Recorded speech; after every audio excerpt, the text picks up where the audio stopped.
Class, welcome to week 2. We are in week 2. This week we're having class, here. Venice, beautiful Venice, Italy. I was so fortunate to be able to be there back in the 90s when I was in the military. And it's such an interesting city to be in. You look at the waterways, the foods, it's just everything about it was great. So I could not think of a better place to have our week 2 class, except we're sitting out here in one of these little bistros, drinking wine, eating, pizza or pasta or whatever your favorite food is, and talking about risk assessments. Does it get any better than that? I don't think so. All right, let's look at week 2. So when we think about week 2, like I promised, you're going to see this slide every week. Risk. It's all about the risk. It's all about risk. What is the risk? All right, let's say it all together again. Likelihood of a threat agent taking advantage of a vulnerability and the corresponding business impacts. We look at it from the aspect from cyber of those 3-legged stools I always talk about: confidentiality, integrity, and availability. Okay, so we're going to look at this week. This week really gets into your project preparation, getting you prepared, getting prepped for the project that you're going to do. So when we think about projects, one of the things we look at is you always want to be success. How do you define success for this project? Now, for me, grading it, I will tell you, it comes down to one, really just following the process. You don't have to get creative. I'm not looking for, dancing bears going across the screen in your PowerPoint presentations. No, just stick to the outline. You'll see that this week they will give you an outline for what your class project paper is going to look like. Be familiar with that. More isn't always better. I will tell you, that is my thing. If you're able to describe something succinctly in 1 paragraph, do it. Just because you write 5 paragraphs doesn't mean it's always better. But really, you want to follow. Just keep it simple. Kind of like we talk here, right? Can you see that? Here we go. There we go. Keep cyber simple. That's probably backwards because of my camera, but it says keep cyber simple. Same thing here. Keep this capstone simple. Okay. You have to limit the scope. If you're not careful, you're going to get so much information you become overwhelmed. No. Just here again. Keep it keep it simple to the basics of what you're trying to do. And when you look at the organization, the business, the company that you pick, frame it in the mindset that I can't cover every base, but I can cover the critical bases, the critical systems.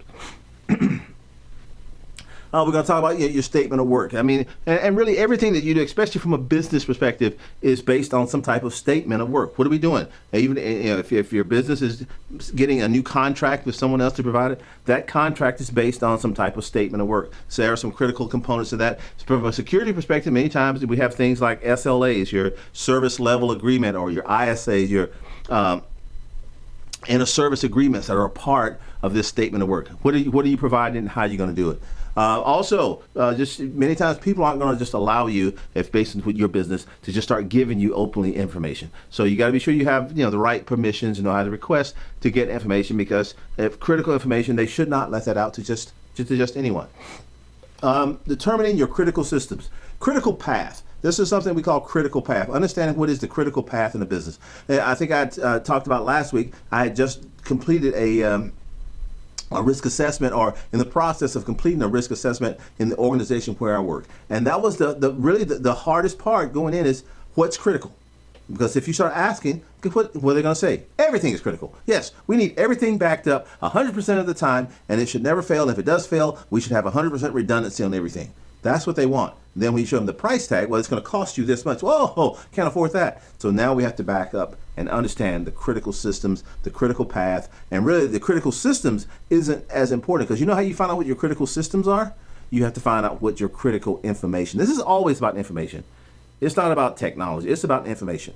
Excuse me. So if you can identify the critical information, then the equipment that information is either processed on or stored on or transmitted on, data at rest, data at transit, and data in use. So if you can keep those 3 things with respect to the data, how is it being transmitted, from end to end? How is it being processed? Data in use? What servers? What back-end systems? And that data at rest, where is it being stored? On a NetApp or some other type of storage. That will help you determine the critical paths. Then from there, you start understanding the risk associated with the critical path, right? So that you're spending the right amount of money, time, energy on the most critical things.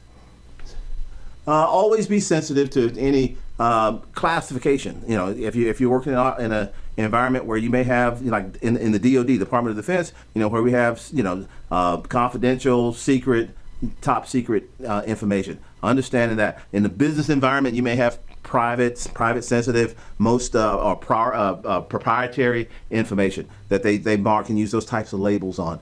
Just be aware of those as well. Now,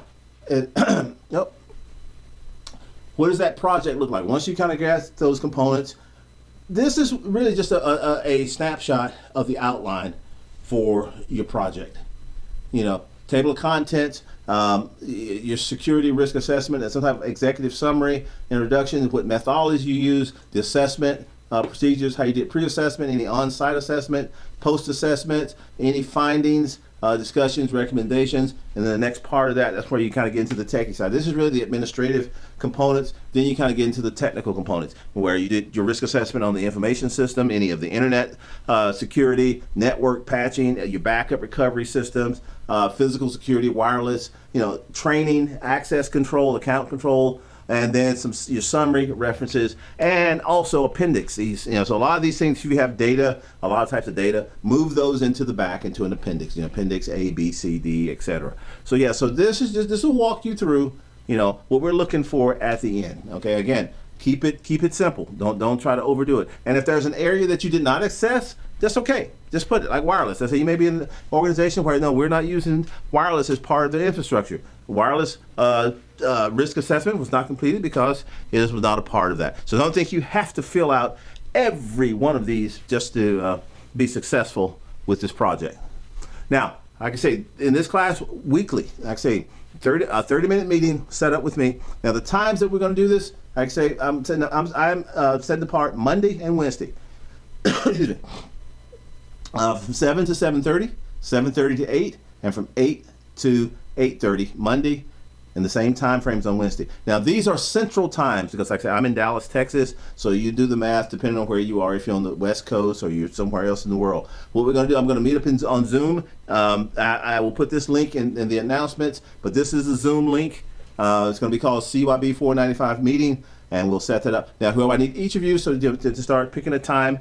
Like I say, these are individual times, so we may have to do some deconflicting to be sure that you know that we get everybody in. But like I said, 30 minutes. And what you're going to do, you're going to submit a single Word document by the end of the week about what we discussed and going forward. This is just a very non-structured time, and I will keep it to 30 minutes because I have someone else coming right behind you. So that, you know, discuss if you have questions, if you have discussion items. Now that 30-minute period of time, that's what that's for. Okay. So like I said, week 2 it's going to be a lot of fun getting you prepped for your security assessment. All right. Have a great week, and if you have any questions, don't hesitate to reach out.